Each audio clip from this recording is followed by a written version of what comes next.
It's your boy, blackatheistrants. You know what time it is. You know what's going on. You know what's about to happen. I'm back with it. It's time. Genesis chapter 18, it is time. I know it's been a month since I did the last Genesis video, so let's recap, right? What happened in Genesis 17? Well, I'm glad you asked, right? In Genesis 17 is when they started chopping up cocks, right? In Genesis 17 is when they start chopping up penises, right? God told Abram to go into his house and chop up everybody. The people he bought with his money, yes, his indentured servants and his slaves, all the men, every last one of them. If they 8 days old, or it don't matter, chop up their nuts. That was Genesis 17. And everybody who didn't get circumcised, they were to be exiled. Right? They weren't clean. They were unworthy. But that's a little ramble, a little quick rant. We're going to get straight into it. Let's get it. Okay, so it starts off. The chapter, the title, it says, The Son of Promise. Let's go. Then the Lord appeared to him, right, by the terebinth tree of Mamre, as he was sitting in the tent door in the heat of the day. So he lifted his eyes and looked, and behold, 3 men were standing by him. So God appeared to Abraham near the terebinth tree of Mamre, and he appeared to him in the form of 3 men. Yeah. Makes no sense, right? I know. Let's keep going. It says, and when he saw them, he ran from the tent door to meet them and bowed himself to the ground and said, My Lord, if I have now found favor in your sight, my Lord, do not pass on by your servant. Please let a little water be brought and wash your feet and rest yourselves under the tree. And I will bring a morsel of bread that you may refresh your hearts. After that, you may pass by inasmuch as you have come to your servant. Right? So God appears to Abraham in the form of 3 men, and Abraham wants to, he wants to welcome him in. He wants to be a good host in his tent, right? Your God shows up, even though can't nobody see God, even though we can't really see him with our eyes or we'll die, according to the Bible, right? When he appears to you, you do what Abram do. You do what Abram did, right? You be a good host. Make him some bread, get him some water, warm his heart, fill him up, show him that you a good servant, slave. Let's keep going. Okay. It says, they said, do as you have said, right? So Abraham has offered them, these things, and they're telling him to do it. So Abraham hurried into the tent to Sarah and said, quickly make ready 3 measures of fine meal, knead it and make cakes. And Abraham ran to the herd, took a tender and good calf, gave it to a young man, and he hastened to prepare it.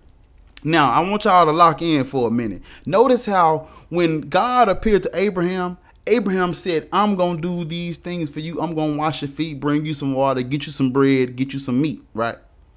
And you notice how as soon as God said do it, what did Abraham do? He went straight to his wife and his servant. Hey, you make cakes. Yeah, you're my wife, bitch. Make me a cake make 3 cakes for these men. Then he went to the servant. Hey, servant. Yeah, slave, come here. You see that calf over there? It's tender. Kill it. Let's give it to God. He didn't do no work. He sent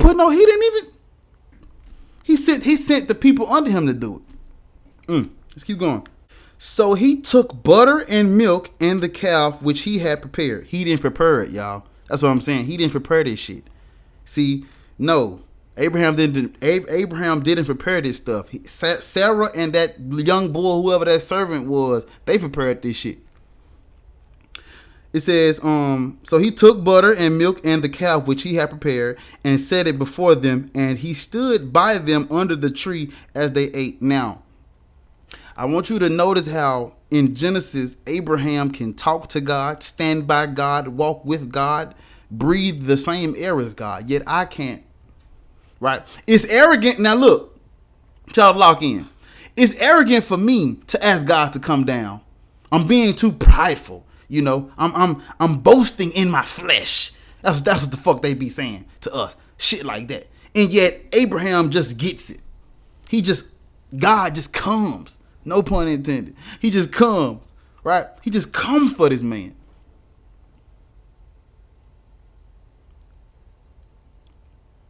That's all I've been getting throughout Genesis is God coming, talking, speaking, walking with Abraham.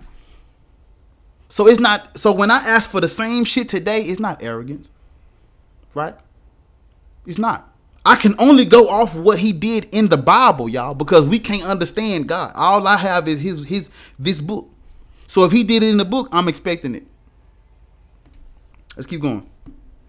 Then they said to him, "Where is Sarah, your wife?" Pause. Bullshit meters going off. God, Yahweh, you know Sarah. You just called her by her name. You're everywhere. You feel her presence. You know she in the tent. Why are you playing? You're not sounding like God right now. You sounding like an incompetent human being that needs to be told where his creation is, right? Let's keep going. So he said, "Here in the tent." And he said, "I will certainly return to you according to the time of life. And behold, Sarah, your wife, shall have a son." Okay. Now, Sarah was listening in the tent door, which was behind him. So while Abraham and God and these men are talking, Sarah is behind the tent ear hustling. Now, Abraham and Sarah were old, well advanced in age, and Sarah had passed the age of childbearing. Therefore, Sarah laughed within herself, saying, "After I have grown old, shall I have pleasure, my Lord being old also?" And the Lord said to Abraham, "Why did Sarah laugh, saying, shall I surely bear a child once I am old? Is anything too hard for the Lord?" Now we got to go off Genesis now. Look at what God asked Abraham. Is anything too hard for the Lord? Now this can be used for my last video I made about Afghanistan, right? Notice how the Christians are praying for the people in Afghanistan to get wisdom. And I was like, but this is God you talking to. Is anything too hard for the Lord? Right? If you ask for something from God, it should be some big shit. Some shit a God can do. Right? Because look at this. Is anything too hard for the Lord? Ain't nothing hard for this God, y'all. Let's take that. Let's run with it. Let's run a marathon with that line, with that question from God, right? Is anything too hard for him? He can do whatever the fuck we want him to do. Whatever we ask. So that world hunger need to be for the Christians. That cause God answered their prayers, not ours. So world hunger, cancer, AIDS, the people in Afghanistan, all that shit need to be swept clean, gone. Can we get that? Because according to the Bible now, is anything too hard for the Lord? There's nothing this fucking God can't do according to this book, y'all. I need some extreme, supernatural, super extravagant, over the top, wonderful, boastful, boom. I need some big shit. I need some big prayers. I need a boom. I need an explosion. Right? I need some shit that when I step back like, damn, God did that. I need to be amazed and wowed. Stop asking God for this weak ass, simpleton ass shit. He's a God. Ask him to cure some big shit. AIDS, coronavirus, cancer, the Christians in Afghanistan. He need to get them on that. Get them on that mission. Ain't nothing too great for this fucking God. Me asking for extreme shit is not me being arrogant and prideful and mocking your God when your bitch ass God is telling us he can do all. Right? In 2021, don't make excuses for your fucking God not coming through when he can do this shit. If 99-year-old men and women can have kids fucking and sucking and dick still working at 99, hey, cancer and AIDS can be cured, amen. Alhamdulillah. No Viagra. None of that. No Blue Chew, no pills and shit. Dick sticking straight up. Getting it in. Oh yeah, I need a miracle. If Sarah and Abraham can have kids at these old ass ages, I need a miracle from your fucking God. It says, but Sarah denied it, saying, I did not laugh, for she was afraid, right? So when God was like, why she laughing at my, I said y'all gonna have kids, what's she laughing for? Sarah was like, I ain't laugh. I'm scared. I'm afraid. You know how they treat women in the book now. I lie too, even though God know you lying. But she was like, I ain't laugh. No. And God said, no, but you did laugh. Right? Like, what you lying for? Now, I want to take y'all back to Genesis 17. Listen to this. Listen to this now. Lock in. It says, then Abraham fell on his face and laughed and said in his heart, shall a child be born to a man who is 100 years old? And shall Sarah, who is 90 years old, bear a child? God didn't have no complaints with Abraham laughing about this shit in Genesis 17. But in Genesis 18, when the women laugh, oh, you laughing? Fuck you laughing at? I'm God. Yeah. You hear it? Sounds a little misogynistic to me, don't it? So when Abraham laughed at God telling them they're going to have kids at these old ass ages, God like, yeah, okay. But Sarah does it is a problem. They stopped the whole story to talk about Sarah laughing. If we could have been talking about some other covenant shit. We talking about Sarah laughing because she don't think she can have kids at that age. And the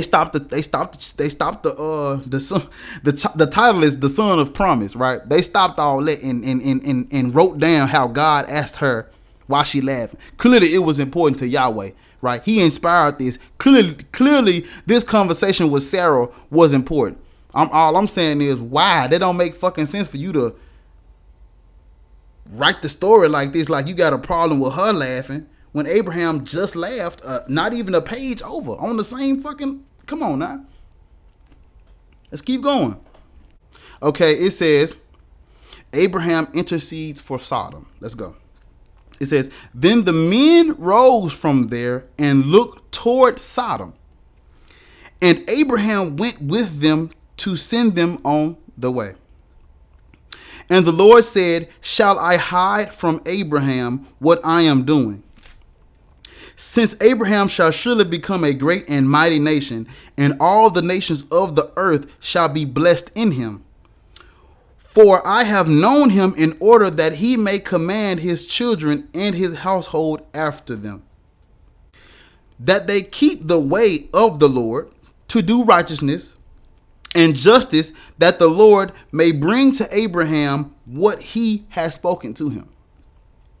And the Lord said, because the outcry against Sodom and Gomorrah is great, and because their sin is very grave, I will go down now and see whether they have done altogether according to the outcry against it that has come to me, and if not, I will know. Now, I'm sure most of us know about Sodom and Gomorrah and what God is about to do. Mass genocide is about to fucking happen, right? Spoiler alert. Mass genocide is about to go down. But before God kills every fucking body again, right? What was the whole point of Noah's Ark if he was going to do it again? You killed us. You drowned everybody because of original sin, and then you brought them back with the same sin shit. You know what I'm saying? But this next part is the stupidest conversation I've ever heard. This is Abraham interceding on behalf of Sodom and Gomorrah, right? Trying to bargain with God, trying to get him not to kill him and shit. Let's keep going. It says, then the men turned away from there and went toward Sodom. But Abraham still stood before the Lord. And Abraham came near and said, would you also destroy the righteous with the wicked? He did it before. He killed everybody before. Whether you was good or bad, happy, sad, young, old, it didn't fucking matter before. Yes, your God will kill every fucking body. The wicked, the righteous, the right, the left, the Republican, Democrat, whatever he kill them all. Ain't nobody safe when God come through stepping and humping and stomping and fumping and comping and shit. Oh, you know what I just said? Ain't nobody safe, bro. Suppose there were 50 righteous within the city. Would you also destroy the place and not spare it for the 50 righteous that were in it? Far be it from you to do such a thing as this, to slay the righteous with the wicked, so that the righteous should be as the wicked. Far be it from you. Shall not the judge of all the earth do right? So the Lord said, if I find in Sodom 50 righteous within the city, then I will spare all the place for their sakes. Okay. So if he find 50 good people, he won't destroy the city. But God, you're God. Yahweh, Big Jeezy, Big Dog, you're the Elohim, you're the beginning, Alpha, Omega. You created all these people. You know who's righteous before you go down there. What is the point? See, I like to get to I don't like to waste time. My time is money. When I'm reading this, they have a lot of fillers. They have a lot of shit that doesn't fucking matter. It shouldn't matter to a God because he's God. Don't tell me he's God. And then when we read him, we read about him. We see how he moving. He don't move like a God. He moves like one of us. This is a moot, whatever you want. This is ridiculous. This is a waste. What are you talking about? All of this is stupid. It's fucking stupid if you're God. See, I'm assuming this is God. All of this is stupid if you God because you know how many people are righteous before you go down there. You know what you're going to do before you do it. What's up? What's up? Big Jeezy got to come talk, rap. He got to do something. I don't get this. I be trying to read this and, how can I make sense of this shit? And I have in my mind the whole time I'm reading, I'm like, this is a God that knows everything before it happened. What are we talking about? Let's cut out the middleman. What are we talking about here? Let's keep going. Then Abraham answered and said, indeed, now I who am but dust and ashes have taken it upon myself to speak to the Lord. Suppose there were 5 less than the 50 righteous. Would you destroy all of the city for the lack of 5? So God said, if I find there 45, I will not destroy it.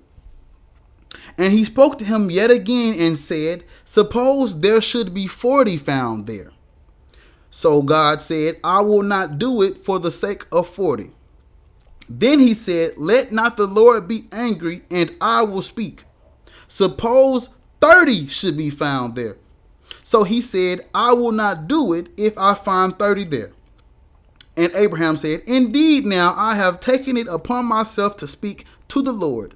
Suppose 20 should be found there. So God said, I will not destroy it for the sake of 20. Then he said, let not the Lord be angry, and I will speak but once more. Suppose 10 should be found there. And he said, I will not destroy it for the sake of 10.